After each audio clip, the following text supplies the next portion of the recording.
Shalom, Bapak Ibu, Saudara-saudariku yang dikasihi Tuhan.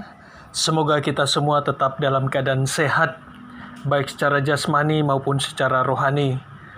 Kebenaran firman Tuhan untuk kita pada ibadah saat ini, sesuai dengan Almanak Gereja Kalimantan Evangelis, yang terdapat dalam Injil Yohanes, pasal 16, ayat 16, sampai ayat yang ke-24.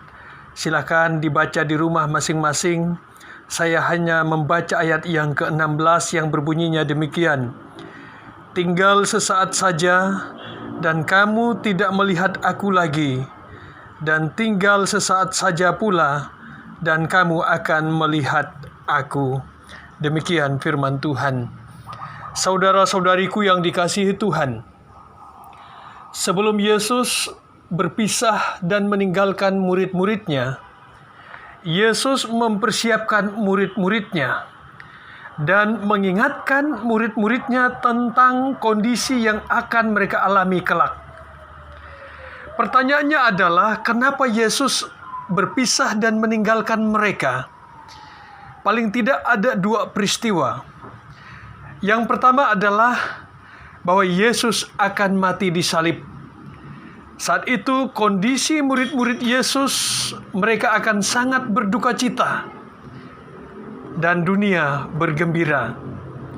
Tetapi setelah hari yang ketiga, Yesus bangkit di antara orang mati. Mereka yang tadinya berduka cita akan berubah menjadi bersuka cita, bergembira, dan penuh kebahagiaan kembali. Peristiwa yang kedua, setelah Yesus bangkit dan 40 hari bersama-sama dengan murid-muridnya. Tetapi hari yang ke-40, Yesus kembali akan berpisah dan meninggalkan murid-muridnya. Karena ia akan naik ke sorga.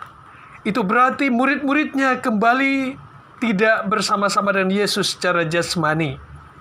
Namun Yesus menjanjikan kepada murid-muridnya di segala masa dan tempat bahwa tidak akan pernah meninggalkan murid-muridnya sebagai anak yatim piatu di tengah-tengah dunia ini. Yesus akan mengirim penolong yang lain, yaitu Roh Penghibur, Roh Kudus. Saudara-saudariku yang dikasihi Tuhan, itulah gambaran yang disampaikan oleh Yesus tentang situasi dan kondisi yang akan dialami oleh murid-murid. Selalu didahului dengan duka cita, tetapi diakhiri dengan sukacita dan penuh kebahagiaan. Dan Yesus menggambarkan situasi yang dialami oleh murid-murid seperti proses persalinan seorang ibu. Seorang ibu yang sedang melahirkan, ia akan merasakan sakit yang teramat sangat pada saat proses persalinan berlangsung. Namun, setelah bayi lahir, maka rasa sakit itu akan segera hilang dan akan diganti rasa kebahagiaan yang luar biasa. Begitulah gambaran dari orang-orang yang mengikuti Yesus Kristus. Selalu ada rasa duka cita, kesulitan, bahkan penderitaan. Tetapi itu semua akan berubah, akan berganti dengan kondisi yang penuh kebahagiaan. Saudara-saudariku yang dikasihi Tuhan, apa artinya bagi kita pada saat ini? Yang pertama, kita bersyukur. Yesus yang kita sembah adalah Yesus yang hidup. Ia telah mengalahkan kematian. Bahkan ia telah naik ke sorga untuk menyiapkan tempat tinggal bagi kita. Itu berarti ada jaminan bagi kita.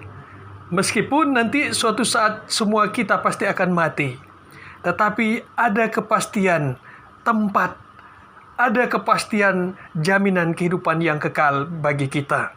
Oleh karena itu, selama kita masih diberi napas kehidupan, kita masih bisa menghirup oksigen, tubuh masih bisa digerakkan.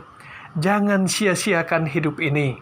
Pastikan selama kita hidup, selama kita bernapas, kita terus percaya dan mengimani Yesus Kristus yang telah terbukti berkuasa atas segala masalah kehidupan, yaitu kematian dengan kebangkitannya. Yang kedua, perjalanan hidup kita tentu banyak hal yang membuat kita cemas, khawatir, gelisah, panik, bahkan ketakutan. Apalagi saat ini, saat kita berhadapan dengan ancaman COVID-19. Tetapi yang perlu kita ingat sebagaimana firman Tuhan, jangan pernah kita lupa bahwa kita memiliki Allah yang berkuasa atas segala masalah. Allah di dalam Yesus Kristus telah mengutus penolong yang lain di tengah-tengah kita, yaitu Roh Kudus, Roh Penghibur. Roh Kudus itulah yang menguatkan kita, yang memampukan kita. Karenanya, semestinya orang-orang yang percaya, orang-orang yang beriman kepada Yesus Kristus, di dalamnya ada Roh Kudus, dan Roh Kudus itu membuat kita untuk tetap tenang, damai, bisa bersyukur, selalu memiliki pengharapan, tetap bisa bersukacita, tetap selalu memiliki iman yang teguh, meskipun kita berada di tengah-tengah situasi dan kondisi yang serba menakutkan. Dan ingat, situasi yang stres, psikologis yang depresi, apalagi kita takut, panik yang berlebihan, itu bisa menyebabkan imunitas tubuh kita berkurang. Bahkan akan muncul berbagai macam penyakit karena pikiran, karena kejiwaan kita. Dengan kita sungguh-sungguh percaya kepada Yesus Kristus, maka Roh Kudus akan senantiasa menolong kita, menguatkan kita.